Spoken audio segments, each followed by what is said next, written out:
Laughing at Midnight follows a struggling group of comedians fighting to save their beloved but dying comedy club, the Punchline, in gritty New York City. Max, a guarded leader hiding behind sarcasm, battles self-doubt while trying to hold the troupe together. Jenna, vibrant and hopeful despite heartbreak, clashes with Eliot, a once great comic turned cynical loner. Maya keeps the club alive behind the scenes, while Tony masks insecurity with slapstick charm. As eviction looms and rivalries explode, their dreams teeter on collapse. Yet through failure, conflict, and vulnerability, they rediscover the power of laughter and the family they never meant to build. The Punchline's neon sign buzzed and flickered against the overcast New York sky, its red and blue glow stuttering like a heartbeat on the edge of collapse. Rain slicked the cracked pavement below, reflecting the unstable light and shimmering puddles. A few souls, braving the chill, approached the narrow entrance, drawn by the promise of laughter in a city that seemed to forget its punchlines more often than not. Inside, the air was thick with the scent of stale beer and worn upholstery. The low murmur of conversation mingled with the clatter of glasses and the occasional burst of nervous laughter. Behind the bar, Tony Rousseau, a stocky man with a perpetual baseball cap turned backwards, juggled empty bottles with exaggerated flair, eliciting groans and chuckles from the small crowd. His slapstick antics were a staple, a physical punctuation to the verbal jabs flying on stage. Backstage, Max Harper hunched over a battered notebook, his pen scratching furiously as he chased elusive punchlines. His dark hair was tousled, as if perpetually tousled by city winds, and the worn leather jacket he wore seemed less a fashion choice and more a security blanket. Max was the de facto leader of this ragtag troupe, his wit sharp but his heart guarded. He paused, reading a joke aloud in a low voice, then crossed it out with a frustrated sigh. The pressure to keep the punchline afloat weighed heavily on him, a constant hum beneath every quip. Jenna Lee burst through the backstage door in a whirlwind of color scarves, mismatched socks, and a smile wide enough to light up the darkest room. Her short curly hair bounced with every step, and her laughter was infectious, slicing through the tension like a sudden summer breeze. Jenna was the rising star, the peacemaker, the spark that kept the group's fragile hope from burning out. She flung an arm around Max's shoulder, pulling him from his scribbles. "Come on, Max. Tonight's the night. We remind them why the punchline still matters," she said, her voice bright but tinged with the fatigue of overcommitment. Max gave a sardonic laugh, the sound rough but genuine. "If by remind you mean bomb spectacularly, then yeah, we're on track." Eliot Brooks leaned against the doorframe, arms crossed, watching the exchange with a dry smile. Tall and lean, he dressed down in simple tees and jeans, his demeanor guarded and sarcastic. Once a rising star in the comedy circuit, Eliot now carried the weight of past flops and heartbreaks like a second skin. He lit a cigarette, the smoke curling lazily toward the ceiling. "You're too hard on yourself, Max," Eliot said, voice low and deadpan. "Besides, failure's just a stepping stone to oblivion." Jenna rolled her eyes but couldn't suppress her grin. Always the optimist. From the corner, Maya Sanchez, the club's manager, surveyed the scene with a clipboard clutched tightly in one hand and a phone wedged between shoulder and ear. Her short bobbin glasses lent her a no-nonsense air, but her eyes softened as she watched the troupe. Maya balanced the impossible keeping the club's finances afloat while nurturing the fragile morale of the comedians. Tonight, she was negotiating with a vendor about overdue payments, her voice steady despite the tightrope she walked. "We need to keep tonight's crowd happy," she said firmly into the phone. "No more delays on the shipment, or we're sunk. The group gathered in the cramped green room, a space just big enough for a handful of nervous souls. Posters of past shows, yellowed and peeling, lined the walls, a testament to glory days now distant. The air buzzed with a cocktail of anticipation and dread. "All right," Max said, standing and pacing. "The Punchline is on life support, and we're the doctors with rusty tools. We've got one shot to prove we're not done yet." Jenna nodded, eyes bright. "We'll bring the laughs, the crowd, and maybe a little magic." Her smile faltered for a moment, revealing the exhaustion underneath. Eliot exhaled smoke and shrugged. "Magic's in short supply these days. But hell, we'll make do." Tony clapped a heavy hand on Max's shoulder. "We got this. We're family, right?" Maya smiled faintly, closing her phone. "Family or not, we need a plan." As the first notes of a melancholy jazz tune drifted from the bar's speakers, the troupe prepared to take the stage. The Punchline's flickering neon sign outside was more than a warning, it was a challenge. Could a motley crew of misfit comedians keep their sanctuary alive against the city's indifferent tide? The door swung open, and the night began. Max stepped onto the stage, the spotlight harsh and blinding.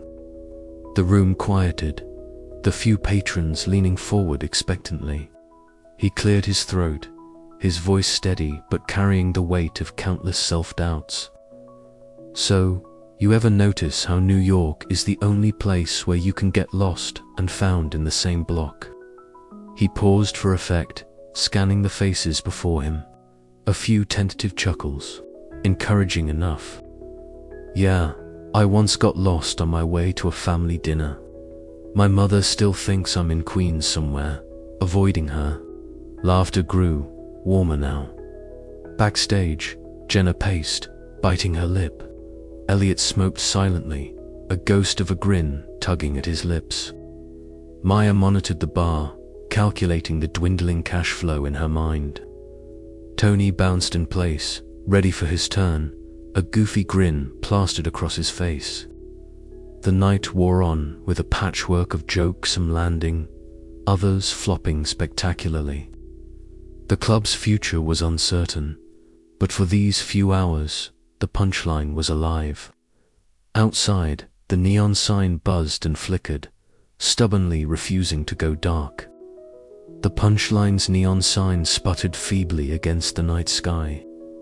Its electric hum, a tired soundtrack to another precarious evening in the life of the club. Inside, the air was thick with the scent of stale beer, cigarettes, and the faint, lingering sweetness of spilled popcorn. The worn wooden floor creaked underfoot as patrons shuffled in, each drawn by the flicker of promise and the hope of laughter amid the uncertainty. Tonight was an open mic night, a chaotic mix of hopes and nerves, with the troupe at the heart of the storm. Backstage, Max Harper sat hunched over a battered notebook, his pen scratching hurriedly across the pages. His messy dark hair fell into his eyes as he tried to steady his breathing. The familiar, sardonic laugh caught somewhere deep in his throat. He was the reluctant leader tonight, the de facto captain of a ship struggling to stay afloat. The weight of the club's future pressed down on him, heavier than the leather jacket he wore like armor. Self-doubt gnawed at the edges of his confidence, though his sharp observational humor was ready to be unleashed. "Max, you're up in 5, Maya Sanchez called softly from the side, her voice calm and steady. The club manager was a grounding force in the chaos, her short bobbin glasses making her look both approachable and authoritative. She had the impossible task of keeping the club running, balancing budgets and tempers with equal skill." Max nodded, swallowing the lump in his throat. "Got it." On the stage, Jenna Lee was already warming up the crowd. Her short, curly hair bounced as she moved energetically, colorful outfits brightening the dim room. Her laughter was infectious, ringing out clear and easy, even as she juggled the dual pressures of hosting the night and preparing for her own set. Jenna's optimism was a flame flickering against the encroaching darkness, but even she felt the strain of overcommitting. "All right, folks, welcome to the Punchline," Jenna announced, her voice carrying through the small room. "Grab a drink, find a seat, and let's see who's brave enough to make you laugh tonight." The audience responded with polite applause and a few cheers, the nervous energy palpable. Tony Russo, stocky and sporting his trademark backwards baseball cap, was bouncing between tables, offering a boisterous hello and the occasional slapstick pratfall that drew chuckles from the regulars. His physical comedy was a staple, though tonight the laughter felt tentative, as if waiting for something more. As the open mic began, the variety of comedic styles was on full display. Max's set was sharp, his quick thinking and observational humor cutting through the tension. Yet beneath the jokes was a palpable anxiety, a fear that every punchline might be the last chance to prove himself. The audience laughed, but the applause was measured, the fragile state of the club reflected in their cautious response. Jenna's turn followed, her charisma lighting up the stage. She spun stories of identity and dreams with wit and warmth, yet backstage, a glance revealed her exhaustion. The laughter she drew was genuine, but the pace she set was relentless, pushing herself harder than was sustainable. Eliot Brooks took the stage next, his tall, lean frame silhouetted against the dim spotlight. Dressed simply in a tee and jeans, he exuded a dry, sarcastic charm. His deadpan delivery scored hits, but the occasional pause revealed a man wrestling with detachment. The cigarette dangling from his lips was as much a prop as a shield, curling smoke weaving through his words like a veil. The mood shifted when Derek Fields, a rival comic from a nearby club, strode in late, his slick confidence a jarring contrast to the punchline's worn edges. His mocking applause was sharp and deliberate, a reminder that external competition was as fierce as internal struggles. Derek's presence stoked tensions within the troupe, a quiet challenge to their unity. The night spiraled into a mix of laughter and awkward failures. Bombed sets punctuated the evening, the sting of public humiliation piercing the fragile morale. Jenna and Eliot's rivalry simmered beneath the surface, their differing styles and ambitions clashing in subtle jabs and exchanged glances. Max tried to hold the group together, but his tendency to push others away made the task heavier than ever. Backstage, Maya soothed frayed nerves and balanced the club's fragile finances, her pragmatic care a lifeline. Tony's attempts at physical comedy elicited a few laughs, but failed to mask his growing insecurities. The troupe's bonds were tested, the night revealing cracks even as it underscored their shared passion. As the final act stumbled and laughter faded into uneasy murmurs, Max lingered at the edge of the stage, the weight of the club's uncertain future pressing down. The punchline's flickering neon sign outside seemed to echo his doubts. But beneath it all was a stubborn hope or belief that the next laugh might just be the one to save them all. "We'll get there," Max murmured to himself, the words of fragile promise in the dim light. "We have too." And as the crowd filtered out into the cold New York night, the echoes of laughter and the hope for more lingered in the air, fragile but unbroken.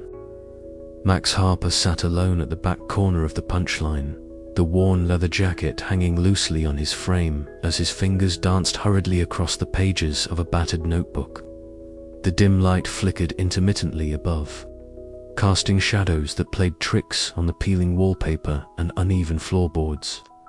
Beyond the cracked window, the city's restless hum seeped in distant sirens. A late-night saxophone solo from a nearby street, the occasional shout from a passerby. Yet, inside this fragile sanctuary of fading dreams, Max wrestled with memories more turbulent than the city outside. His pen scraped against paper as he tried to capture the gnawing weight in his chest. The words that came were sharp, observational, a hallmark of his style.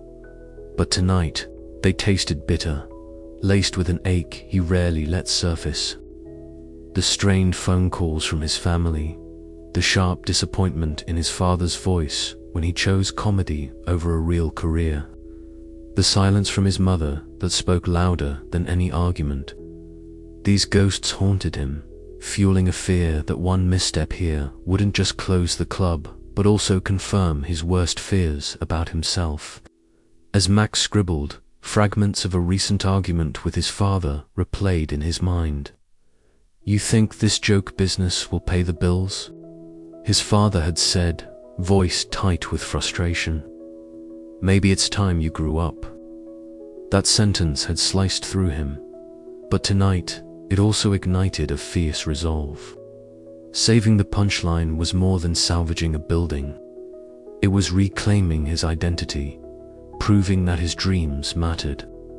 Across the club, Jenna Lee paced nervously backstage, her short, curly hair bouncing with each breathless step. Her bright, colorful outfit clashed with the muted hues of the brick wall behind her, a visual metaphor for her turbulent state. Jenna's laughter, usually effortless and infectious, felt brittle tonight. She ran through her set in her head, trying to infuse humor into the rawness of her recent breakup, but each punchline risked falling flat under the weight of her emotions. She paused, fingers trembling slightly as she clutched the microphone stand. The echo of her ex's last words, dismissive, cold, lingered like a shadow.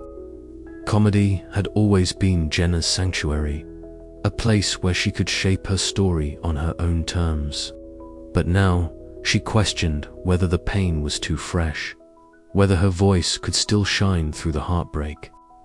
Yet, beneath the uncertainty, a flicker of determination burned. She was here to fight for herself, for her friends, and for the Punchline. In a quieter corner, Eliot Brooks slouched on a battered couch, the smoke from his ever-present cigarette curling lazily toward the ceiling. His tall, lean frame seemed almost swallowed by the threadbare cushions, a physical manifestation of the weariness gnawing at him. His dry, sarcastic remarks were his shield, a way to keep the world at arm's length. Tonight, however, his usual biting humor softened as he tossed a joke toward Maya, the club's manager, who sat nearby, her eyes warm with concern. "I'm telling you, Maya," he drawled, voice low but edged with something less cynical, "if this place closes, I might have to actually get a real job." "Can you imagine that?" Maya smiled faintly, shaking her head. "We're not giving up yet, Eliot. Not on my watch." The cigarette smoke mingled with the faint aroma of stale beer and old wood, the scent of a place that had seen better days, but still held stories worth fighting for. Eliot's guarded demeanor hinted at the cracks forming in his armor, the possibility of rediscovering the joy that once fueled his career. Meanwhile, in the cramped office that doubled as the club's financial nerve center, Maya Sanchez sifted through a mountain of bills and receipts.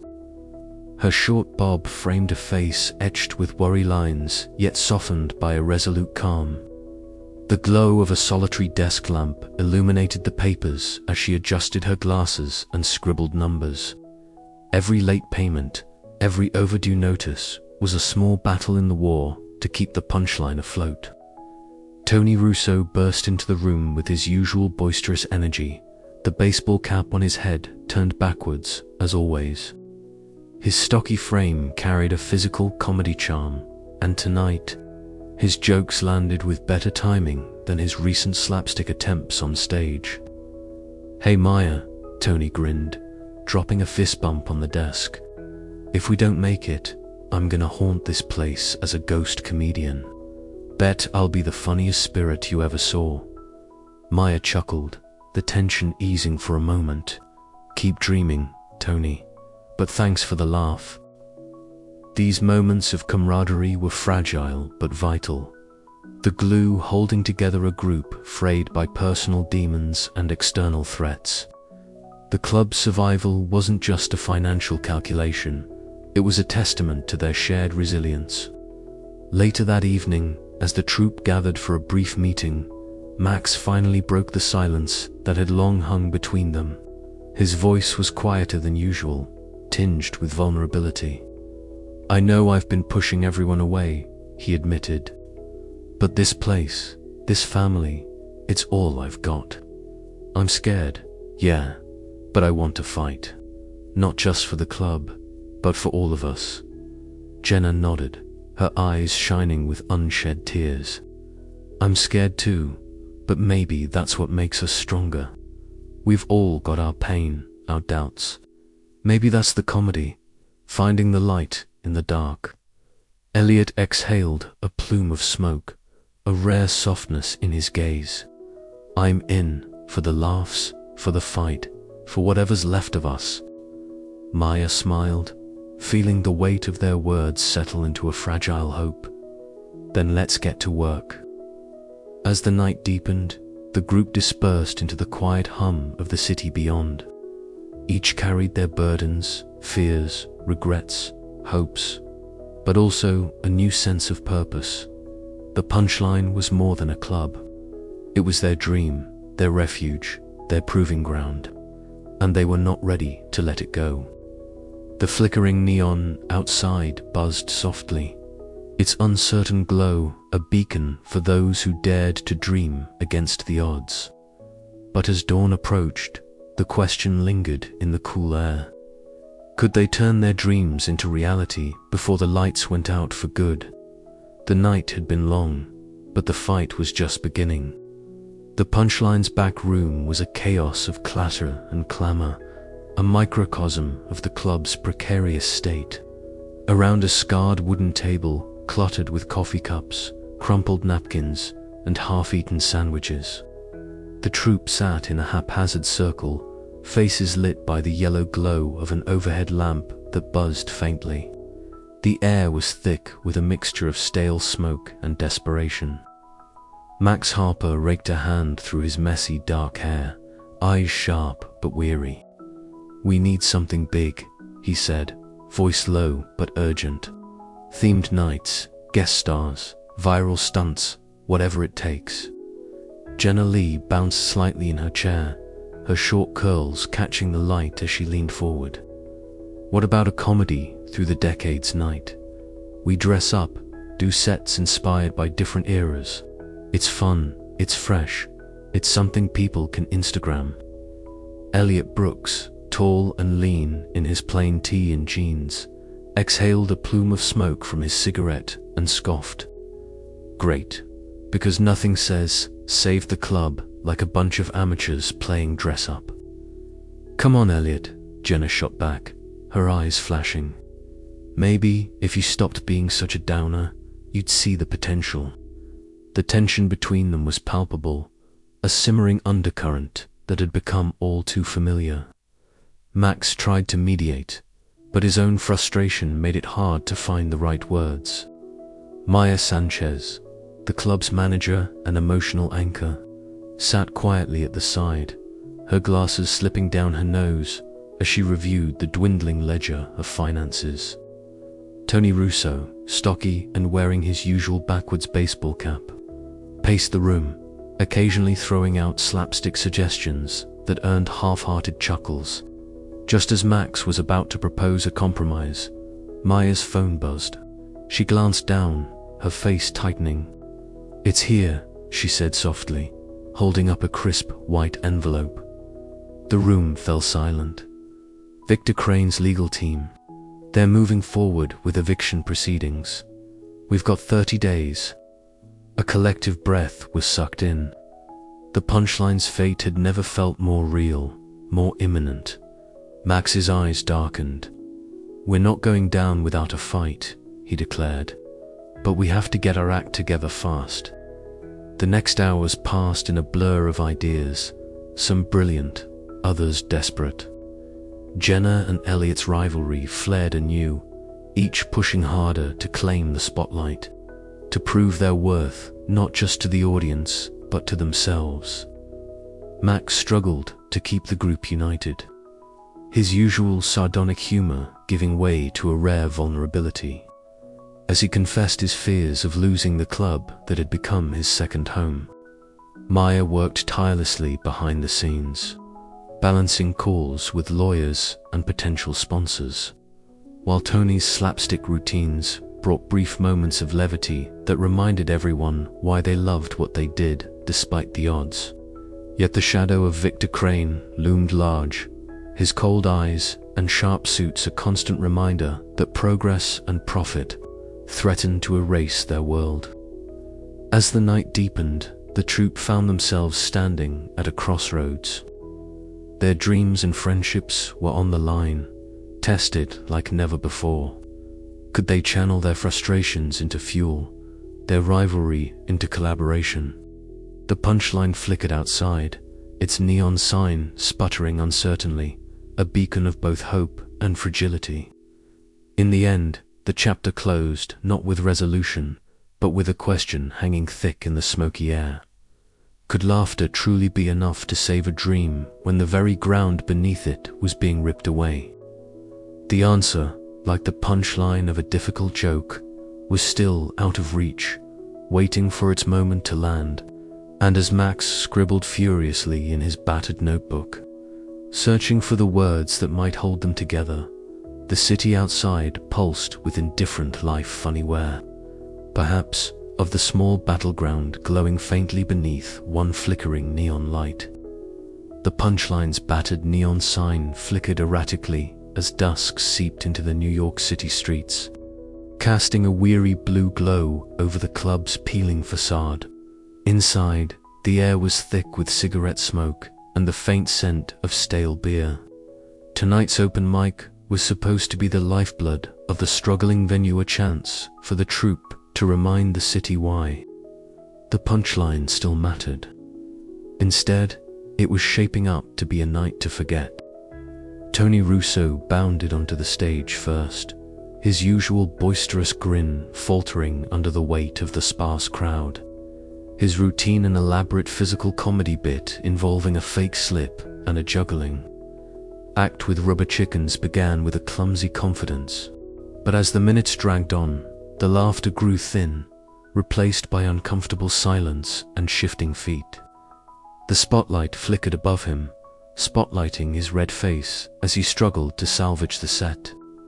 Backstage, Max Harper's hands trembled as he flipped through his battered notebook, the pages filled with scribbled observations and half-formed jokes. The muffled groans and scattered chuckles from the stage clawed at his confidence. He forced himself to breathe, trying to summon the sharp wit and quick thinking that had once been his armor. But tonight, the mask of sardonic control felt heavier than ever. Jenna Lee paced nervously just beyond the curtain, her colorful outfit a stark contrast to the club's grim ambience. Her usual infectious laughter was subdued, replaced by a tight-lipped focus. She knew the stakes were high, not just for the club, but for herself. Balancing ambition with the recent sting of a breakup, she was desperate to prove her voice mattered. As Tony's set floundered, she clenched her fists, ready to step up and shift the night's momentum. Eliot Brooks lounged in the shadows near the bar, a cigarette dangling from his fingers. His dry, sarcastic commentary had earned him a reputation, but tonight even his usual deadpan delivery felt tired. He was guarded, retreating into cynicism to mask the creative burnout gnawing at him. The weight of past failures and a high-profile flop loomed large, and the pressure to reclaim his confidence was suffocating. The night spiraled quickly, as more performers bombed spectacularly forgotten punchlines. Awkward pauses and misplaced jokes, the fragile morale of the Punchline's troupe began to crack. Whispers and frustrated glances exchanged backstage grew louder. The audience, once eager, now shifted restlessly in their seats, their enthusiasm fading like the sputtering neon outside. Midway through the chaos, Jenna's patience snapped. As Eliot took the stage for his set, the tension between them was palpable. His cutting sarcasm clashed with her vibrant optimism, a rivalry simmering beneath the surface for weeks. When Eliot's delivery took a bitter tone aimed at the club's struggling state, Jenna interrupted, stepping forward with a sharp retort that stunned the room. "Maybe if you stopped acting like the world owed you a comeback, Eliot, you'd remember why we're all here," she said, voice ringing clear in the sudden silence. The confrontation laid bare their frustrations and fears, the audience caught in the charged moment. Backstage, Max felt the sting of Jenna's words and the weight of his own insecurities pressing down. His fear of failure gnawed at him, threatening to unravel the fragile threads holding the troupe together. Maya Sanchez, ever the pragmatic manager, moved swiftly through the chaos, fielding calls, calming tempers, and juggling the club's precarious finances. Her exhaustion was evident, but so was her unwavering resolve. Tony returned to the wings, his usual bravado diminished. His slapstick routine's failure echoed in his mind, deepening his insecurities about his place in the comedy world. The night's disasters left the troupe fractured and vulnerable, the dream of saving the Punchline slipping further from reach. As the final act stumbled to a close and the last patrons filtered out into the cold city night, the comedians gathered in a tense silence. The sting of public humiliation mingled with raw personal frustrations. Yet amid the broken bonds and battered spirits, a flicker of determination remained. They had faced their worst and, somehow, still clung to the fragile hope that laughter could heal what was broken. Max finally closed his notebook with a sigh, meeting Jenna's and Eliot's eyes. The unspoken question hung in the air. Could they find a way back from this low point? Could their shared passion and humor withstand the pressure and pain? The Punchline's neon sign buzzed faintly outside, flickering uncertainly, a mirror to their battered but unbroken hearts. The night had been a disaster, but the fight was far from over. And somewhere in the shadows of broken jokes and fractured friendships, the seed of resilience was quietly taking root. As the troupe dispersed for the night, Max lingered by the stage, the battered notebook clutched tightly. "Tomorrow," he whispered to himself, "we try again." Outside, the city pulsed with its relentless rhythm, indifferent yet full of possibility. And somewhere in its heart, the Punchline flickered on, waiting for its next laugh. The Punchline's back room smelled of stale coffee, old cigarette smoke, and the faintest trace of spilled beer, comforting in its familiarity, unsettling in its evidence of late-night worries. Max Harper slumped onto the cracked leather couch, the one spot in the club that hadn't been replaced since the 90s, his battered notebook resting limply on his knee. The scribbled pages inside held more than jokes. They held the weight of his fears, his hopes, and the fragile thread that still connected him to this ragtag family. Jenna Lee perched on the edge of a folding chair, her colorful outfit a sharp contrast to the dim surroundings. Her eyes, usually bright and quick to laugh, were softer now, focused on Max in a way that suggested she saw more than the sardonic front he usually wore. Eliot Brooks leaned against the peeling wall, arms crossed, but visibly less guarded than in weeks past. The tense distance that had grown between them since their public confrontation had begun to thaw. "I don't know how to fix this," Max confessed, voice low but steady. "I've been running scared, trying to be the guy who keeps it all together, but maybe I'm just scared I'm gonna lose everything." Jenna's lips twitched into a sympathetic smile. "It's okay to be scared. Hell, it's brave to say it out loud."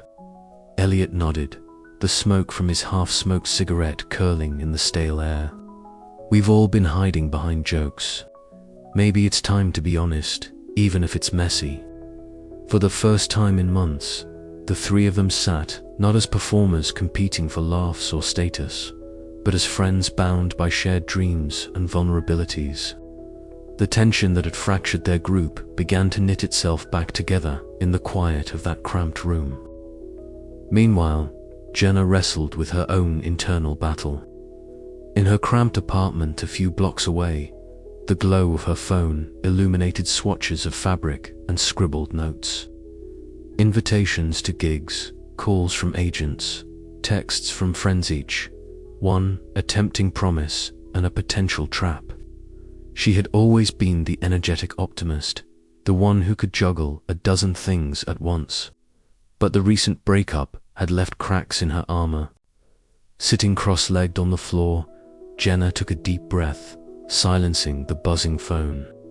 "I can't do everything," she whispered to herself, a rare moment of self-care that felt both foreign and necessary. Her comedy was her lifeline, but she had to learn to protect it without losing herself in the process.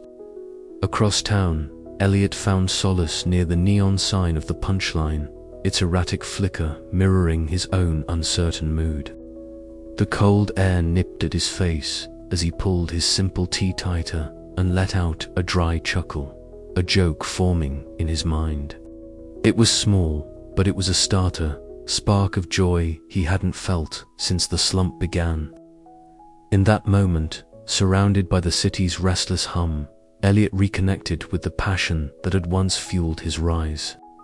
Back inside the club, Maya Sanchez sat at her cluttered desk, the weight of unpaid bills and looming deadlines pressing down on her. Her glasses caught the low light as she methodically flipped through the paperwork. Each figure a reminder of the personal sacrifices she was making. Formerly an actress, Maya's fierce protectiveness of the Punchline was born from love and necessity. Without her steady hand, the club would have crumbled long ago. Tony Russo's boisterous laughter echoed faintly from the bar area, a reminder that even amid struggle, moments of levity persisted. His attempts at physical comedy had faltered recently, but his loyalty never wavered.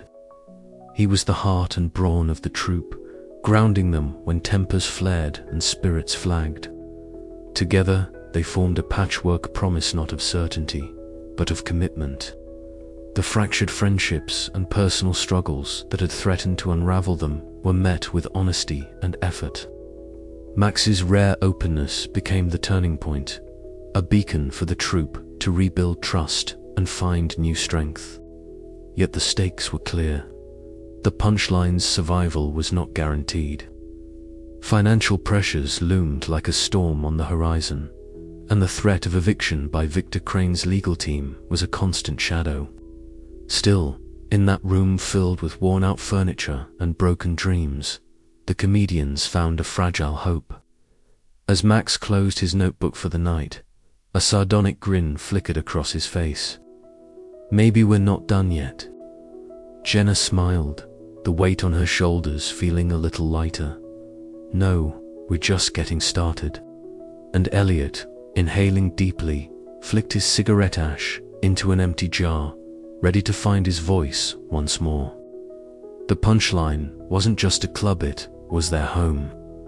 And tonight, amidst the patchwork promises and quiet resilience, it was alive again. But the question remained, could this fragile hope hold against the mounting pressures? Only time would tell, and the comedians were ready to fight for every laugh along the way. As the city lights shimmered beyond the cracked windows, the troupe prepared for the uncertain road ahead together. The Punchline buzzed with an energy that had been absent for months. The air was thick with sweat, anticipation, and the faint scent of stale beer mixed with the unmistakable aroma of old wood and fading paint. The flickering neon sign outside, usually a pale beacon struggling against the dark New York night, now seemed to glow with renewed life, as if the club itself was holding its breath. Backstage, the cramped space was a chaotic symphony of nervous pacing, last-minute joke revisions, and the clatter of props. Max Harper leaned against the peeling wall, fingers twitching as he flipped through his battered notebook. His dark hair was tousled, and the familiar worn leather jacket hung off his slender frame like a second skin. Around him, the troupe prepared for the night's performance with a mix of excitement and apprehension. Jenna Lee, brimming with her usual infectious energy, adjusted the hem of her vibrant blouse, her short curly hair bouncing as she laughed nervously at a joke Tony Russo had just cracked. "You sure the crowd's going to show up tonight?" Tony asked, his voice a low rumble, the backward baseball cap shading his earnest eyes. "They will," Maya Sanchez said firmly, standing nearby with her clipboard and glasses perched on the bridge of her nose. Her short bob framed a face set with determined pragmatism. "We've got a surprise guest," the words out. Max raised an eyebrow but didn't ask for details. He trusted Maya's instincts. She was the glue that held the punchline together, the pragmatic heart behind the chaos. The door to the cramped green room creaked open, and a hush fell over the small circle. In stepped the celebrity comedian, a figure whose name alone had sent ripples through the New York comedy scene. Stylishly dressed, their confident smile was effortless, the kind that made people lean in and listen even before a word was spoken. "Everyone," Maya announced, her voice steady but excited, "please welcome our guest of honor." Jenna's eyes sparkled, and even Eliot Brooks, tall and lean as ever in his simple tee and jeans, allowed a small smirk to tug at his lips. The veteran comic, usually wrapped in layers of dry sarcasm and guarded detachment, seemed momentarily disarmed by the presence. The celebrity took the stage to a swell of applause that filled every crevice of the aging club. The crowd's energy shifted palpably, the usual mix of hopeful regulars and curious newcomers, now charged with an electric enthusiasm. The punchline felt alive again. Max watched from the wings, feeling a rare flicker of hope. The celebrity's set was sharp, delivered with practiced ease, yet punctuated by moments of genuine warmth toward the local scene. They praised the punchline's gritty charm and the resilience of its troupe, a nod that sent a wave of pride through the performers. When it was time for Max to take the stage, he felt the weight of the moment press on his shoulders. The applause was louder, the lights brighter, but beneath it all was a whisper of doubt that never quite left him. As he delivered his set, his usual sardonic humor sharpened by the crowd's energy, he caught Jenna's encouraging smile and Eliot's subtle nod. For once, the humor felt effortless. After the show, the club hummed with excitement. Media folks gathered outside, snapping photos and scribbling notes. Maya moved through the crowd, managing questions and smoothing over logistics with practiced ease. Tony was in his element, basking in the renewed attention, his boisterous laughter echoing down the hallway. But away from the noise and laughter, Max found a quiet corner outside the club. The cold New York night pressed in, breath visible in the air as he pulled a crisp envelope from his jacket pocket. The embossed letterhead bore the name of a prestigious venue, an invitation to perform on a much larger stage. His fingers trembled as he read the formal words, the promise of opportunity shimmering against the bittersweet backdrop of the punchline's uncertain future. Loyalty warred with ambition in his chest. Could he walk away from the place that had given him his start? Could he leave behind the friends who had become his family? Meanwhile, miles above the city streets, Victor Crane met with his legal team in a sleek office tower. The city lights sprawled beneath him like a glittering web of possibilities and profits. His cold eyes reflected the impersonal gleam of spreadsheets and blueprints, symbols of redevelopment that spelled doom for the punchline. "Time's running out," Crane said, voice smooth but edged with steel. They don't know it yet, but the neighborhood is changing. The Punchline is just a relic in the path of progress. His team nodded, ready to move forward with eviction notices and legal pressure, the machinery of gentrification grinding inexorably onward. Back at the club, the troupe gathered one last time before heading home, the night's glow still lingering in their eyes. Jenna's optimism flared brighter than ever, but even she couldn't mask the tension that tightened their smiles. Max folded the invitation letter carefully, slipping it back into his jacket. The future was uncertain, but one thing was clear: the fight to save the Punchline was far from over. As the neon sign flickered once more, casting a surreal glow on the cracked pavement below, the comedians stood together, a ragtag family bound by laughter, dreams, and the fragile hope that tomorrow might yet bring a new beginning. The back room of the Punchline was a collage of chaos and faded dreams. Scattered across the battered wooden table were crumpled napkins, half-empty coffee cups, and Max Harper's ever-present battered notebook, its pages filled with sharp observations and jokes that sometimes felt like lifelines. Tonight, however, the usual scribbles were overshadowed by a crisp, cream-colored envelope, an invitation that could change everything. Max fingered the edges of the letter, the weight of its promise pressing down on him. A prestigious venue, an opportunity to perform on a stage that could launch his career beyond the dim lights of the Punchline. Yet, as the neon sign outside flickered uncertainly, so did Max's resolve. The club was more than just a stage.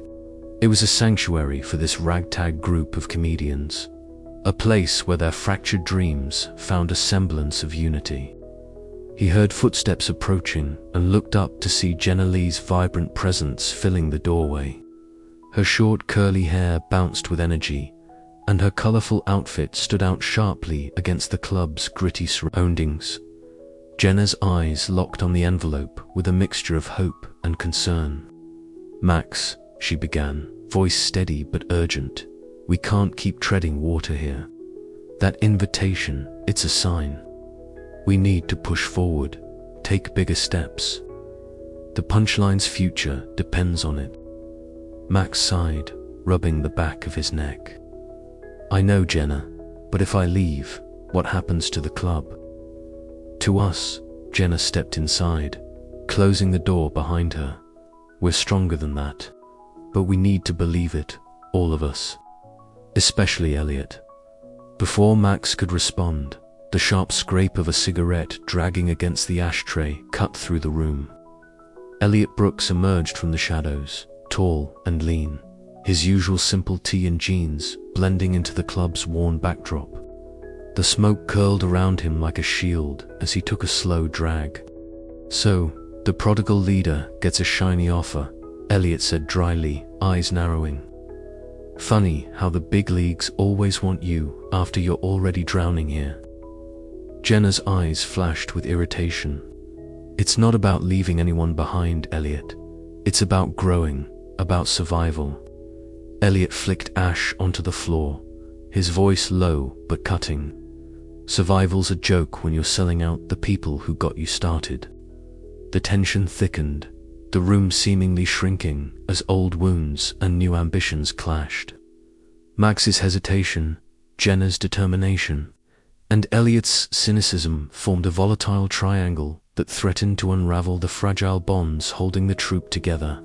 Outside, the muffled sound of laughter and applause from the club's main room contrasted sharply with the storm brewing behind the door. Maya Sanchez, ever the pragmatic manager with her short bob and glasses, entered quietly, her presence immediately grounding. Tony Russo, stocky and boisterous in his trademark backward baseball cap, followed, sensing the rising heat.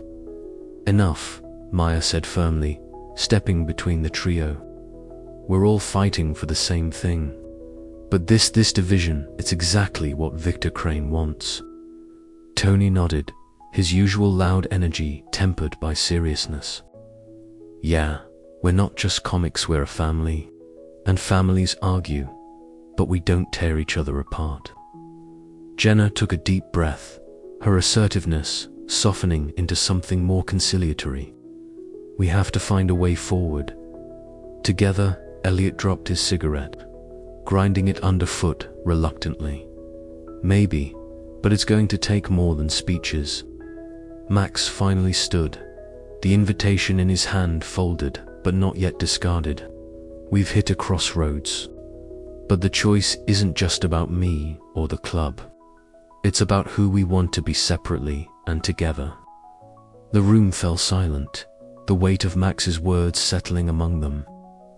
Outside, the neon signs sputtered once more, casting shifting patterns of light and shadow that seemed to echo the uncertainty and hope inside. As the night deepened, the troupe lingered in the back room, voices lowering from confrontation to conversation. Plans were whispered, doubts voiced, and tentative agreements made. The battle for the Punchline's future was far from over, but in this moment of crossroads and confrontations, the seeds of renewed unity were sown. And as Max looked around at the faces of his friends, flawed fierce and fiercely loyal, he realized that no matter the outcome, their story was just beginning.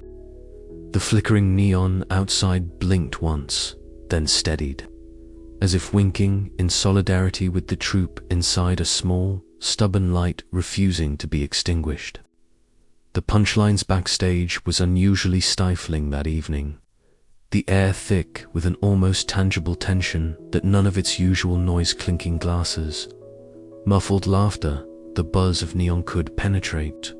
Jenna Lee and Eliot Brooks stood mere feet apart, their faces flushed with frustration, voices sharp and clipped as they volleyed barbs masked thinly as jokes.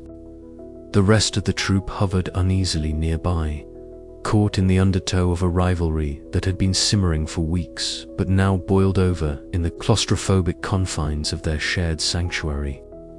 "I'm telling you, Eliot," Jenna said, her voice rising just enough to be heard over the hum of the aging air conditioner. "The audience wants fresh, vibrant energy, not deadpan gloom. If I'm not the headliner next month, this club's going to lose its heartbeat." Eliot smirked, folding his arms across his lean frame. "And fresh and vibrant means what, exactly?" Shouting louder, jumping around like a cartoon. "There's more to comedy than sugar and sparkles, Jenna. You'll learn that if you stick around long enough." Max Harper watched from the sidelines, his fingers twitching as if itching to interject, but weighed down by the familiar ache of self-doubt.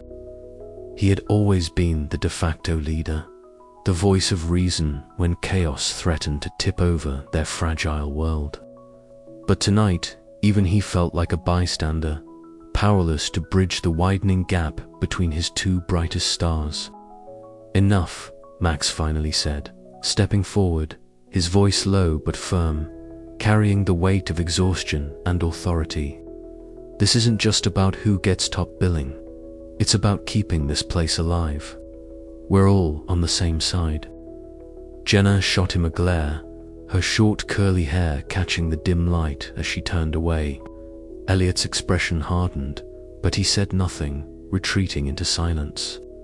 The silence stretched, thick and uncomfortable, until the club's door creaked open, breaking the spell. Maya Sanchez entered, clutching a crisp envelope that seemed too heavy with bad news. Her short bob framed a face set in determined lines, glasses perched low on her nose. Tony Russo followed behind, his usual boisterous energy dimmed by the gravity of the moment. "I need everyone in the office," Maya said, her voice steady despite the storm brewing inside her. The troupe shuffled after her, the weight of anticipation pressing them forward.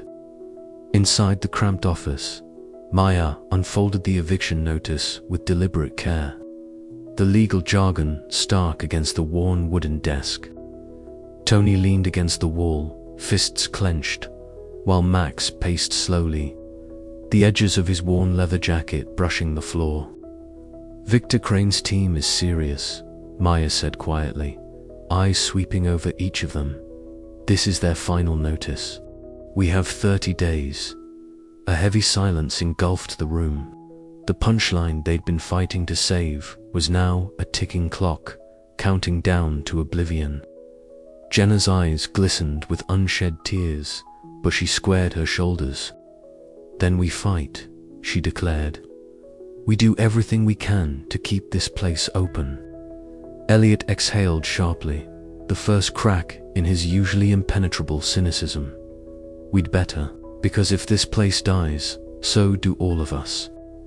Max stopped pacing, looking around at the faces of his friends and rivals alike.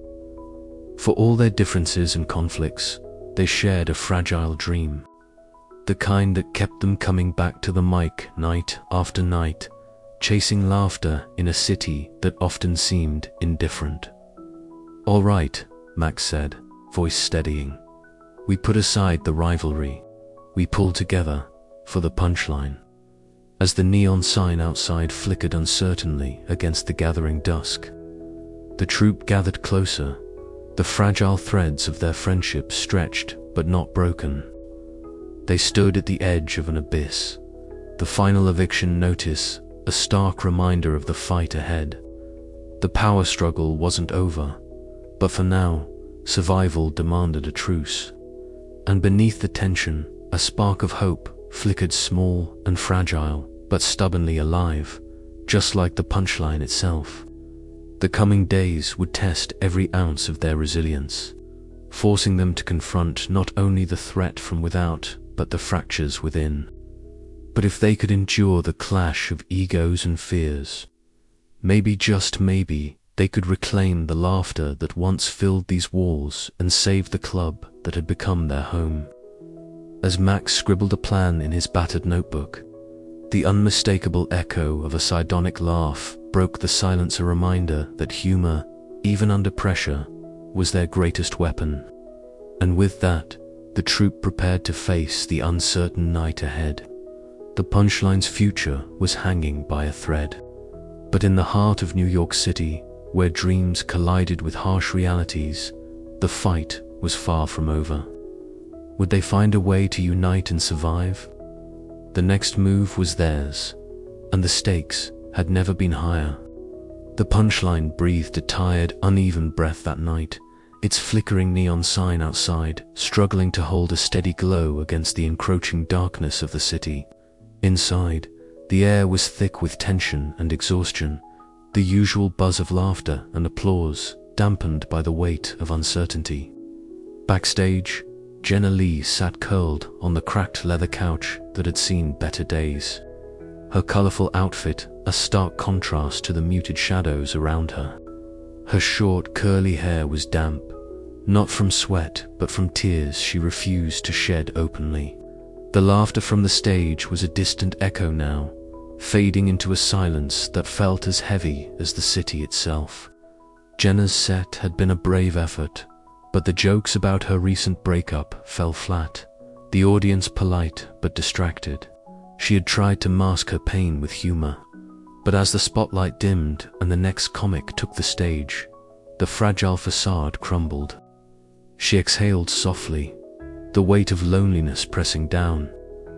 Maya Sanchez noticed immediately, approaching quietly with a bottle of water and a comforting smile. "Hey," Maya said gently, sitting beside her. "You okay?" Jenna shook her head, voice catching. "I'm trying, Maya. It's like every laugh feels like a lie sometimes." Maya nodded, understanding more than Jenna could say. "This club, this family, it's tough, but we're tougher. You don't have to carry it alone." Their whispered conversation was a bomb, a reminder that beneath the punchlines were people struggling to hold it together. Outside, Max Harper leaned against the cold brick wall, the neon sign flickering erratically above him. His dark hair was a mess, and his worn leather jacket did little to shield him from the biting night air.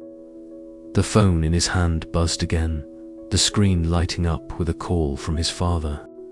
Max hesitated before answering, the tension in his shoulders visible even in the dim streetlight.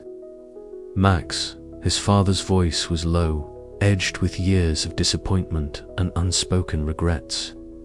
"You need to think about what's next. That club won't save you forever." Max's jaw tightened. "I'm not done yet. Just don't get stuck, son." The call ended, leaving Max staring at the phone as if it might offer answers he didn't have. The weight of family expectations, old wounds, and his own fear of failure pressed heavily on him. Yet, beneath the fatigue, a stubborn fire glimmered, the same fire that had brought him to the Punchline years ago. Inside the club, the dim light barely touched Eliot Brooks as he sat in the corner, a cigarette burning slowly between his fingers. His tall, lean frame was slouched, the simple tee and jeans doing little to mask the weariness etched into his face. His notebook lay open but blank, the pages refusing to yield the sharp jokes and biting observations he was known for. The hum of the empty club was a stark contrast to the roaring laughter he once commanded. Eliot exhaled a plume of smoke, watching it curl toward the cracked ceiling. His creative well had run dry, and with it, his confidence. The memories of past successes and recent failures tangled together, creating a knot of cynicism and despair. Yet, somewhere beneath the surface, a faint pulse of hope lingered, waiting for a spark to reignite the joy he once found in comedy. In the cramped office, Maya shuffled through a mountain of bills and invoices under the harsh fluorescent light. Her short bob framed a face set with determination, glasses perched just so as she juggled numbers that refused to balance. The finances were tight, the club's survival hanging by a thread. Yet, her pragmatic nature refused to yield to despair. The door burst open, and Tony Russo's loud voice filled the room. "Hey, boss lady, I brought donuts." Maya couldn't help but smile at the stocky man's boisterous energy, his backwards baseball cap a familiar sight. Tony's attempts to lighten the mood were sometimes clumsy, but his loyalty was undeniable. "Thanks, Tony," Maya replied, setting aside the papers. "We need all the good vibes we can get." Tony grinned, plopping down beside her. "And maybe I'll try some new bits tonight. No more just slapstick for me. I want to be taken seriously." Maya raised an eyebrow, impressed despite herself. "I like the sound of that." As the night deepened, the comedians of the Punchline faced their inner demons with varying degrees of success. Jenna's quiet breakdown backstage revealed a vulnerability she rarely showed. Max's strained conversation with his father forced a reckoning with his past. Eliot's solitude and creative block hinted at the need for rediscovery. Maya's tireless management underscored the precariousness of their shared dream, while Tony's earnest desire for growth added a spark of hope. The club itself seemed to hold its breath, the flickering lights mirroring the fragile hope that bound them together. The road ahead was uncertain, filled with challenges that threatened to unravel their unity. Yet beneath the surface, the pulse of laughter and friendship remained, waiting for the moment to shine again. And as the city outside roared on, the Punchline stood as a testament to resilience, a battered beacon for those who dared to dream in the face of fading light. The night ended not with a bang, but a quiet promise. They would face whatever came next together, even if the future was still shrouded in shadows. "We're not done yet," Max whispered to himself, the words catching in the cold air. Not by a long shot. The Punchline's neon sign flickered once more, steadying for a moment before dipping into darkness, then glowing anew, faint but defiant, as if to say, "We're still here." The Punchline's backstage was thick with a mixture of stale cigarette smoke, spilled coffee, and the faint, bittersweet scent of sweat and nerves. The room, cramped and peeling at the edges, was cluttered with remnants of past shows, torn posters, discarded joke sheets, and a half-empty bottle of cheap whiskey that had seen better days. Under the harsh glare of a single bare bulb, 5 figures circled the chipped wooden table, their faces etched with exhaustion, frustration, and the fragile hope that had not yet been extinguished. Max Harper sat slouched, his worn leather jacket creaking as he shifted nervously. His dark hair was tousled, eyes shadowed but alert.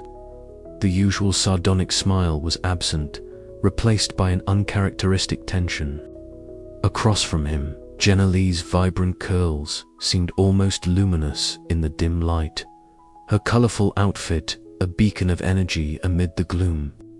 Eliot Brooks leaned against the wall, tall and lean, arms crossed, a cigarette dangling loosely from his fingers, his expression unreadable but his eyes betraying a guarded weariness. Maya Sanchez, the club's manager and emotional anchor, sat upright, glasses perched low, her short bob framing a face marked by determination and worry. Tony Russo, stocky and ever boisterous, wore his baseball cap backward, his usual loud grin tempered by the gravity of the moment. "We need to talk," Max began, voice rough but steady. The others leaned in, the tension thick enough to cut with a knife. "The eviction notice isn't just a scare tactic. Victor Crane's team means business. If we don't pull something off soon, the punchline's done." Jenna's eyes flashed with fierce determination. "Then we give them a show they can't ignore.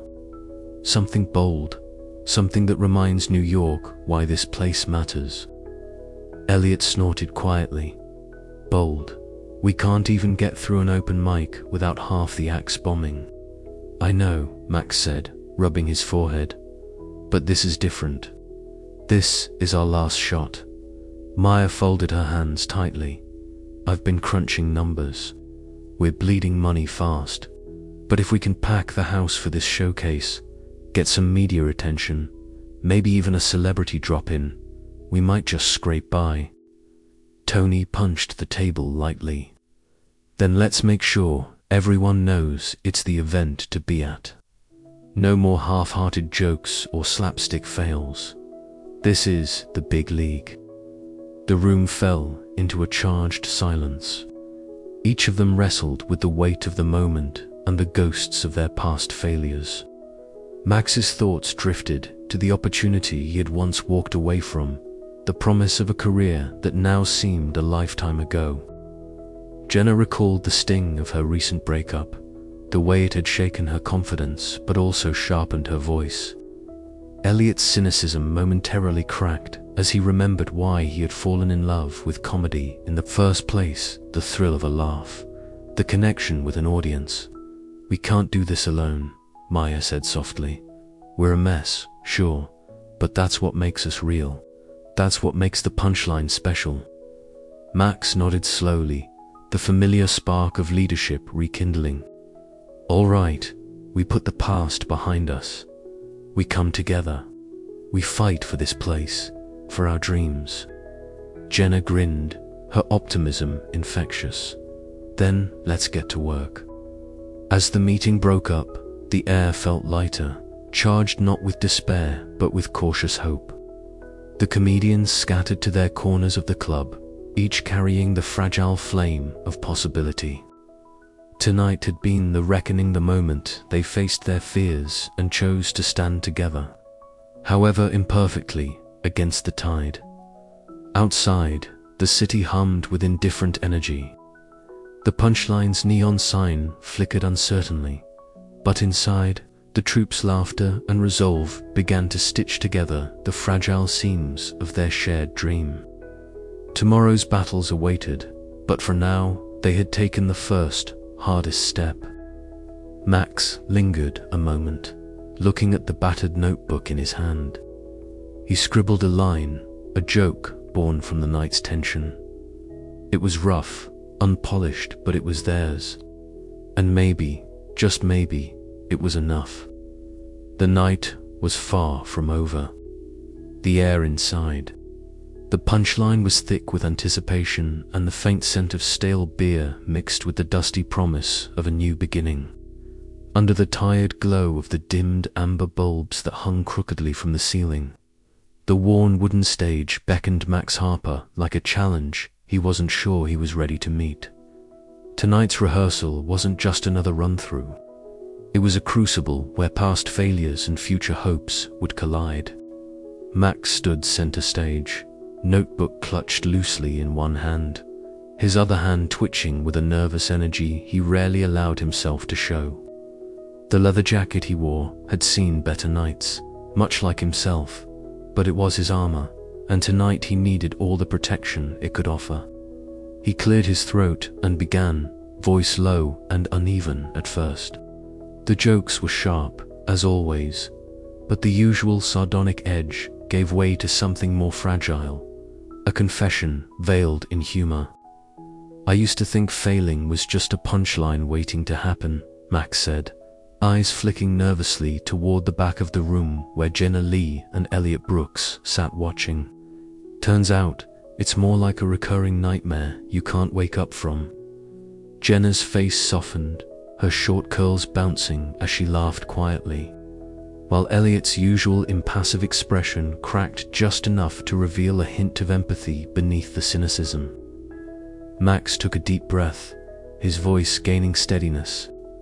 "But maybe the joke's on me, because here I am, still standing on this rickety stage, trying to find the punchline that makes it all worth it." The room held its breath for a beat longer than expected. Then Jenna clapped softly, breaking the tension with her infectious optimism. "That's the Max we know." Backstage, the cluttered nook where the troupe gathered was alive with quiet energy. Notebooks lay open, scribbled with half-finished bits and crossed-out lines, while half-empty coffee cups and empty water bottles littered the makeshift tables. Jenna leaned forward, rubbing her temples as exhaustion threatened to overtake her usual spark. "I can't keep burning the candle at both ends," she muttered, her voice tinged with frustration. "But if I slow down, won't I lose momentum?" Maya Sanchez, ever the pragmatic manager with her short bob and glasses perched on her nose, smiled gently as she handed Jenna a fresh cup of herbal tea. "Balance isn't about losing momentum," she said firmly. "It's about pacing the race so you actually cross the finish line." Jenna took a sip, the warmth spreading through her like a quiet reassurance. "Thanks, Maya. Sometimes I forget that keeping the club alive means keeping ourselves alive, too."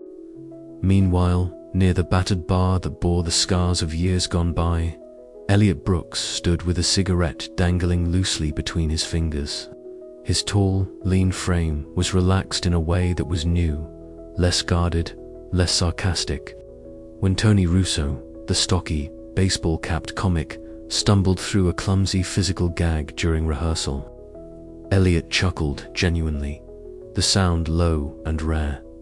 "You're terrible," Eliot said, with mock severity, "but somehow it's working." Tony grinned, a mix of relief and pride filling his eyes. "I'll take terrible if it gets a laugh." The camaraderie was fragile but real, a tentative thread weaving through the group's collective exhaustion and hope. In the cramped office behind the club, Maya paced, phone pressed to her ear.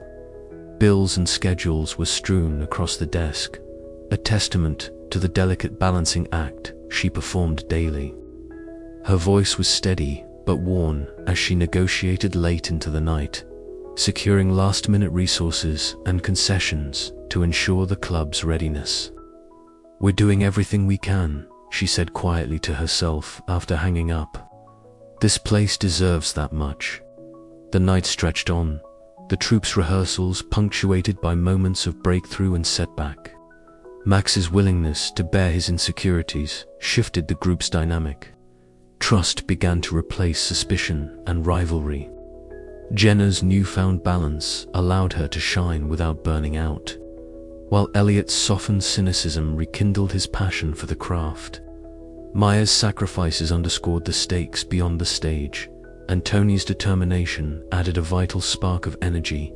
As the last notes of laughter faded into the silence of the empty club, a tentative hope settled over the Punchline. The troupe was not perfect, far from it, but they were beginning to understand that their strength lay not just in individual talent, but in the bonds they forged through shared struggle. Max closed his battered notebook. The scribbles inside, less a record of failed jokes, and more a map of their collective journey.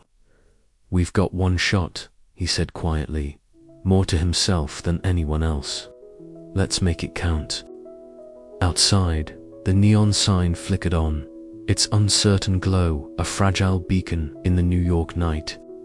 Inside, the laughter was no longer just a sound, but a promise that even in the face of uncertainty, they would stand together, ready to face whatever came next. But as the troupe dispersed into the night, each carrying their own doubts and hopes, one question lingered in the air. Could their newfound unity and emotional openness withstand the pressure of the impending showcase, or would the weight of their dreams prove too heavy to bear? The answer lay just beyond the horizon, waiting to be written in the laughter and tears yet to come. The Punchline was quieter than usual that night, the usual buzz of nervous energy replaced by a heavy stillness that seemed to settle over the crooked wooden tables and threadbare red curtains. Outside, the neon sign sputtered and flickered like a dying heartbeat, casting patchy pools of blue and pink light onto the cracked sidewalk. Inside the cramped back room, Max Harper sat hunched over a battered notebook, his pen scratching furiously against the page. The words felt elusive tonight, slipping away just as he caught them, as if the weight of tomorrow's showcase pressed down on his very bones.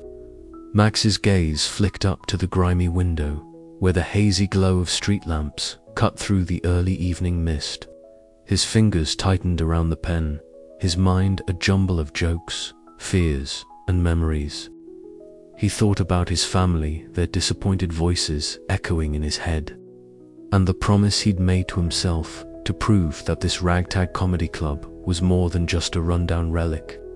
It was home, it was hope, and it was the last thing standing between him and giving up. A sudden burst of laughter from the hallway startled him, and the door creaked open. Jenna Lee bounced in, her short curly hair a riot of curls escaping her colorful headband, eyes bright with a mix of nerves and excitement. "Max, you look like you're about to wrestle a bear," she teased, grinning as she plopped down on the chipped wooden chair across from him. Max offered a sardonic smile.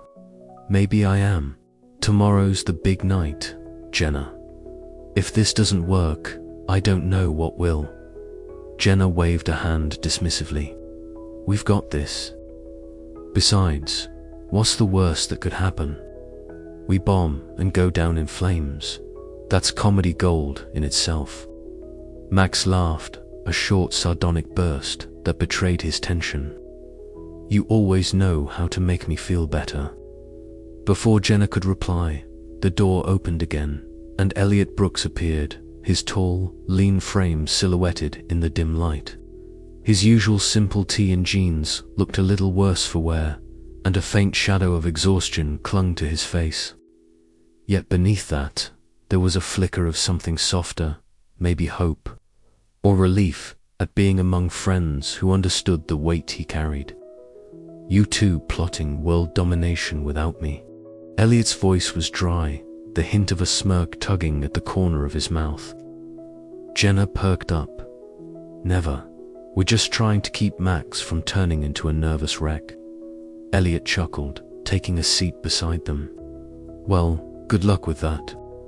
The three of them sat in companionable silence for a moment, the hum of the city filtering through the cracked window. Then Maya Sanchez appeared, her short bob neatly framing her face, glasses perched on her nose. She carried a clipboard and moved with the efficiency of someone used to juggling chaos. "I've updated the schedule," Maya said, tapping the clipboard. "Sound checks at 5, dress rehearsal at 7. We need everyone sharp. Tony's already setting up the stage. Tony Russo's voice came from the doorway, a loud, boisterous greeting that broke the tension like a clap of thunder. You hear that? Time to make some noise.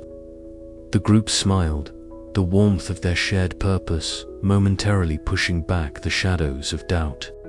Later, as the night deepened, the comedians gathered in the green room.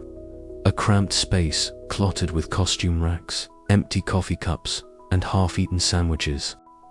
Jenna leaned against the wall, her colorful outfit a bright contrast to the peeling paint, while Eliot sat on the edge of a worn couch, arms folded. You really think this'll work? Eliot asked quietly, his voice low. Jenna met his gaze steadily. It has to. We're all in this together. Eliot nodded slowly. I guess it's time to stop running from the past and face what's coming. The moment was interrupted by a sharp knock on the door. Maya stepped in, her face serious. Victor Crane was seen near the club earlier. He's not going away. A hush fell over the room. Max clenched his fists. Then we give him a show he can't ignore. Outside, under the flickering glow of the neon, a sleek black car idled. Victor Crane stepped out, his cold eyes scanning the familiar facade. The sharp lines of his suit a stark contrast to the club's faded charm. He paused, a smirk playing on his lips, before disappearing into the city's shadows.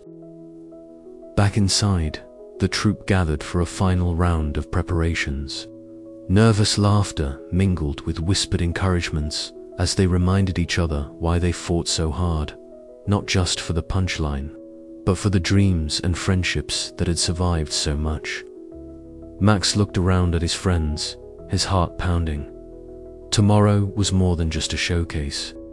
It was their stand against the darkness, threatening to swallow their world whole. And so, with hope flickering like that fragile neon sign, they braced themselves for whatever the night would bring, ready to face it together. But as the clock ticked closer to midnight, an unspoken question hung in the air. Could laughter truly be enough to save them all? The night stretched on, the city's restless energy seeping into every corner of the punchline.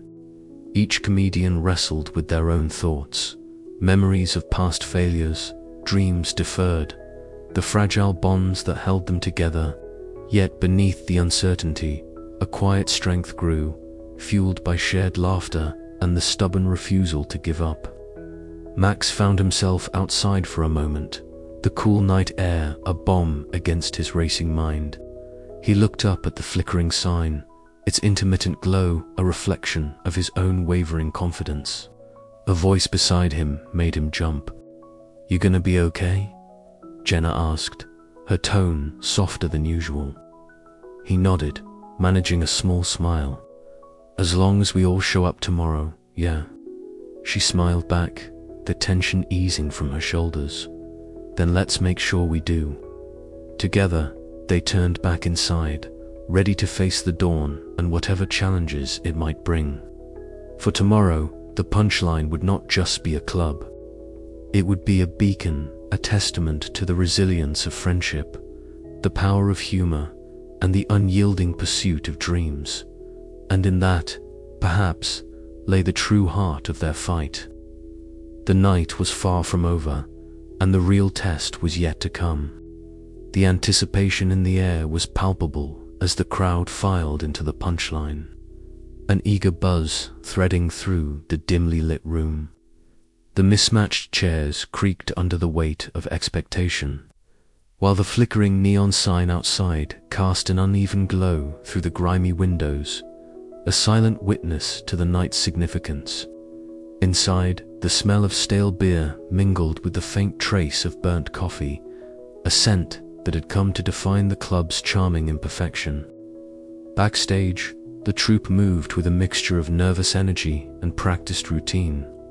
Max Harper adjusted the collar of his worn leather jacket, his fingers trembling slightly despite the sardonic grin he wore as armor. Jenna Lee paced in her colorful outfit, her short curls bouncing with each step. Her laughter a little too loud to mask the tension building beneath her bright eyes. Eliot Brooks leaned against the wall, arms crossed, his tall, lean frame almost blending into the shadows, a cigarette smoldering between his fingers despite Maya's earlier protests. Maya Sanchez hovered nearby, clipboard in hand, eyes darting between the performers and the technical crew. 5 minutes till showtime, she announced, voice calm but firm, trying to knit the fraying nerves into something manageable. Tony Russo, in his usual backwards baseball cap, bounced on the balls of his feet, his stocky frame radiating restless energy.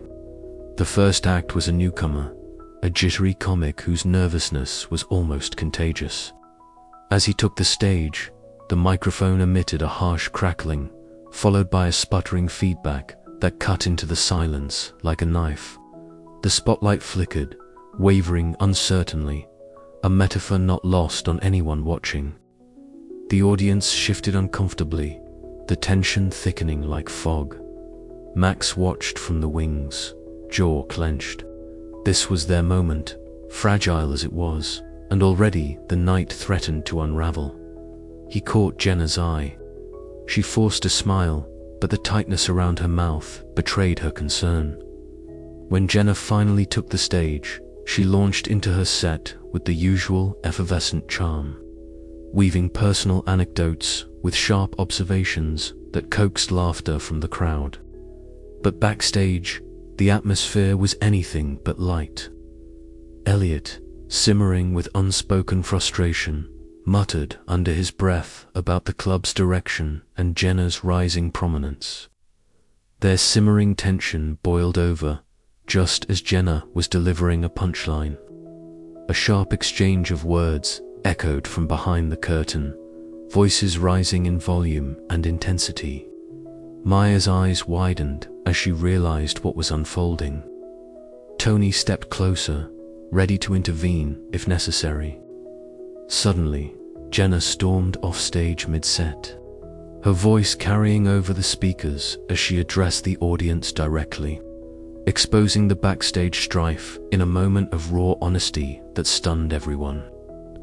Eliot responded with a sarcastic retort, the two trading barbs in a public spectacle that threatened to derail the entire showcase.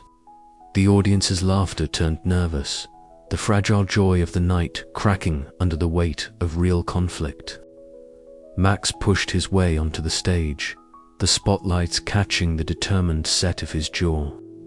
Clearing his throat, he launched into an impromptu routine, his wit sharp and self-deprecating, drawing the room back from the brink of discomfort.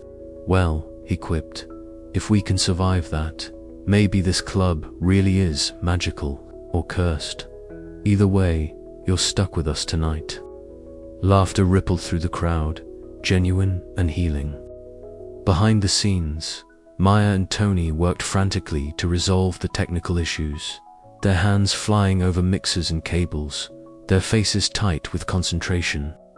The troupe regrouped, the earlier fissures still visible but momentarily patched by Max's quick thinking and humor. As the night wore on, the performers found their rhythm, their shared passion momentarily outweighing the fractures beneath. But the public clash between Jenna and Eliot lingered in the air, a reminder of the fragile balance they walked between friendship and ambition. Max's sardonic laugh echoed in his mind as he scribbled new jokes in his battered notebook later that night. The punchline was far from saved, the road ahead uncertain and fraught with challenges. Yet in that chaotic, shambolic showcase, they had glimpsed the resilience that bound them, a laughter that could not be silenced, even in darkness. The night ended not with triumphant applause, but with a cautious hope, a fragile promise whispered in the flickering lights and the lingering echoes of shared laughter. The question remained, could they hold together long enough to fight another day? And more pressingly, would the next act be their last? As Max glanced at the faint glow of dawn creeping through the grimy windows, he knew one thing for certain: the real show was just beginning. The backstage room smelled of stale beer and sweat, a faint undercurrent of desperation lingering like the low hum of a dying neon light. Folding chairs were scattered unevenly, some occupied, others askew, like the fractured state of the troupe. The chaos of the opening moments of the showcase still echoed faintly in their minds. Technical failures, a public feud, laughter that felt hollow rather than healing. Max sat hunched over, fingers nervously tracing the edges of his battered notebook. The weight of what had just happened pressed down on him, heavier than any spotlight. Around him, Jenna sat with her knees drawn close, her colorful outfit dulled by the grime of sweat and frustration. Eliot leaned against the wall, arms crossed, face unreadable but tight with unspoken emotions. Maya was pacing quietly, glasses perched on her nose, eyes flicking between each member of the troupe. Tony shuffled his baseball cap tighter on his head, a nervous energy radiating from his stocky frame. So, Maya finally broke the silence, her voice steady but soft. "This is where we are. Not where we wanted to be, but here." Max looked up, meeting her gaze. "Yeah, not exactly the night we dreamed of, huh?" Jenna laughed, a short, brittle sound. "Dreams feel pretty far away right now." Eliot's dry voice cut through the tension. "Farther than ever."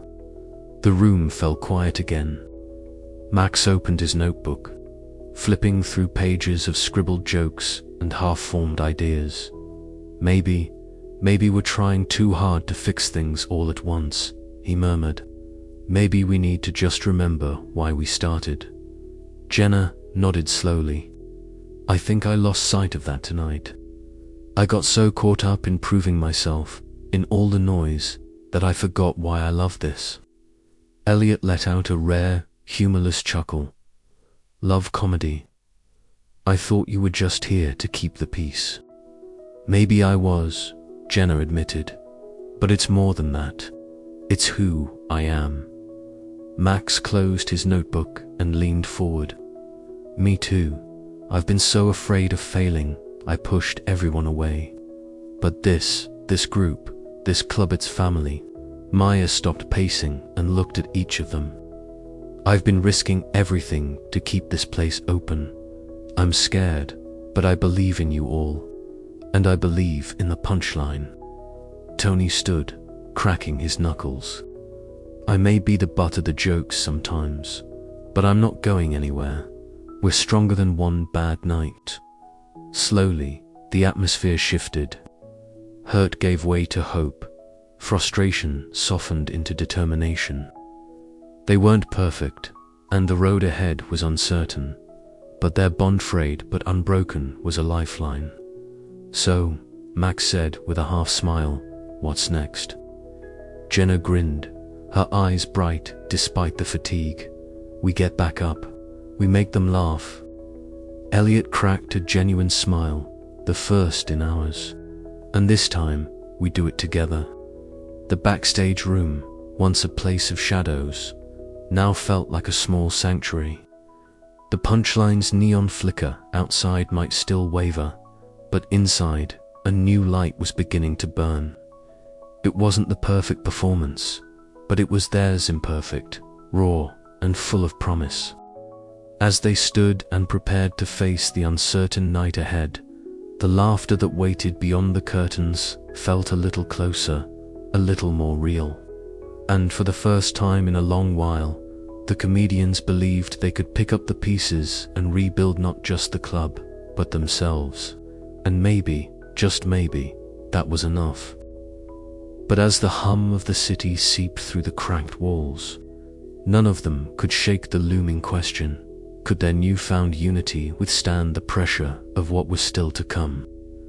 The night was far from over, and the real test was just beginning.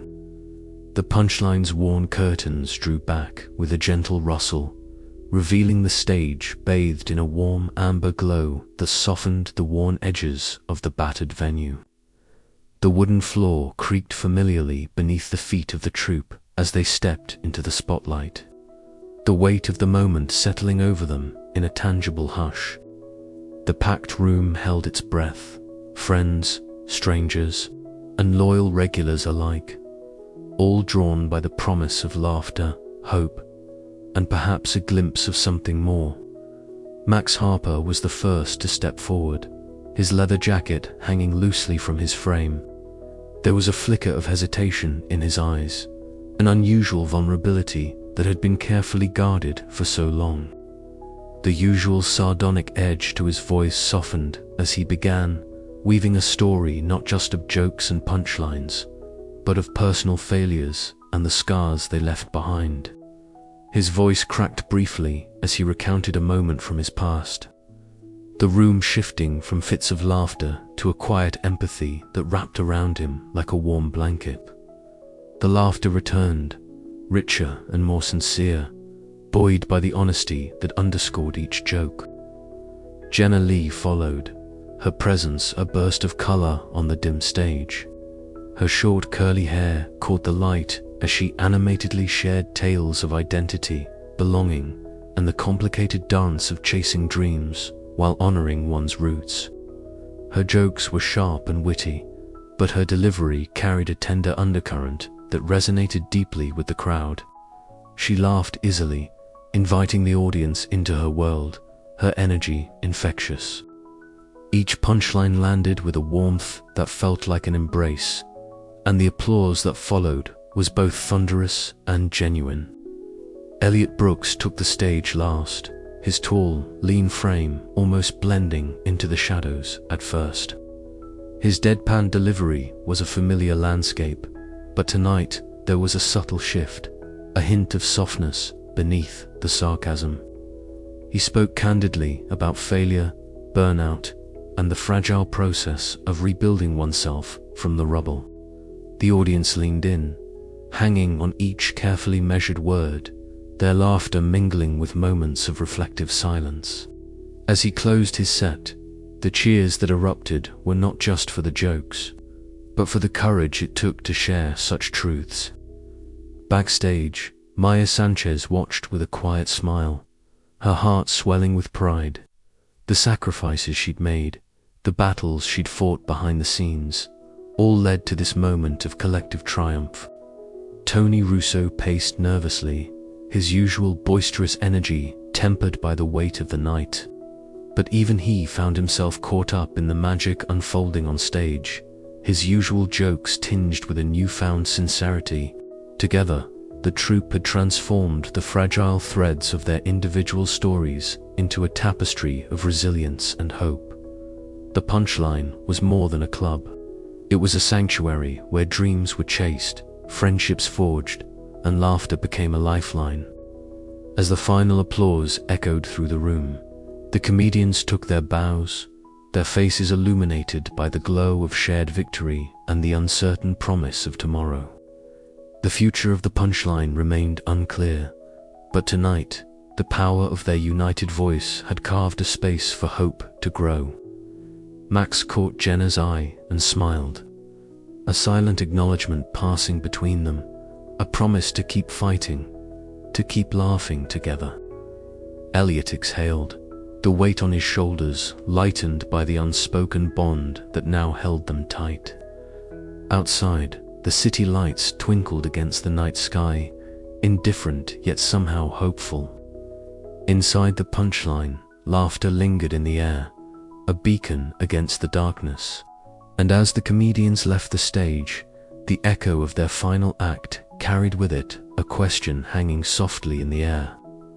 Could this night be the beginning of something new? The answer, like the city itself, was waiting to be written. The air backstage was thick with a cocktail of sweat, stale beer, and something softer, something like relief. The aftermath of the showcase left the Punchline drenched in a silence that was both heavy and healing. Max Harper slumped against the peeling brick wall, his leather jacket crumpled around him like the night's tension. His dark hair was tousled, sweat dampened, and his usual sardonic laugh was subdued, replaced by the quiet sound of deep breaths. Across the cramped room, Jenna Lee sat perched on the edge of an overturned crate, her colorful outfit a sharp contrast to the dingy surroundings. Her short curls shimmered under the flickering fluorescent light as she bit her lip, eyes scanning the faces of their troupe. Eliot Brooks leaned against a battered wooden table, arms crossed, his usual dry expression softened by exhaustion. The smoke haze from his cigarette lingered faintly, mingling with the scent of spilled beer and cigarette ash. Maya Sanchez hovered near the bar, her short bob tucked behind one ear as she methodically counted the night's takings. Her glasses caught the dim light, reflecting the tired but unwavering gaze that had kept this club afloat. Tony Russo, baseball cap worn backwards as always, was perched on a stool, cracking a rare joke that drew a few reluctant smiles, breaking through the emotional fatigue. The night had been a messy, chaotic jumble of technical failures and raw nerves, but somehow, through the cracks, the heart of the Punchline had bled bright. Their final act had stitched together the frayed edges of the group, weaving humor and vulnerability into a fragile tapestry of hope. Max's eyes drifted toward the small window that gave a view of the flickering neon sign outside. The familiar glow was uneven, the sign sputtering like a heartbeat struggling to stay alive. In his jacket pocket, the eviction notice from Victor Crane's legal team felt heavier than the night's exhaustion. It was a cold reminder that their battle was far from over. "We did it," Jenna whispered, breaking the silence. Her voice was soft but firm, a thread of optimism weaving through the fatigue. "We showed them who we are." Eliot let out a dry chuckle, the sound carrying a hint of disbelief. "Whoever them is, they're not going anywhere. Not yet, anyway." Max glanced up, meeting Eliot's tired eyes. "It's not over. Victor's not just going to roll over." Maya stepped forward, placing a reassuring hand on Max's shoulder. "We knew that from the start. But look around. This crew. We're stronger than we think." Tony nodded emphatically. "Yeah, and next time, I'm bringing the pies. No more bomb sets on my watch." Laughter rippled through the room, light and unexpected, a bomb over the night's raw edges. Later, as the crowd thinned and the club settled into a quiet hum, Jenna found herself alone with Eliot near the empty stage. The tension between them, raw and unresolved, seemed to pulse in the dim light. "Look," Jenna began hesitantly, "about tonight." Eliot interrupted with a sardonic smile.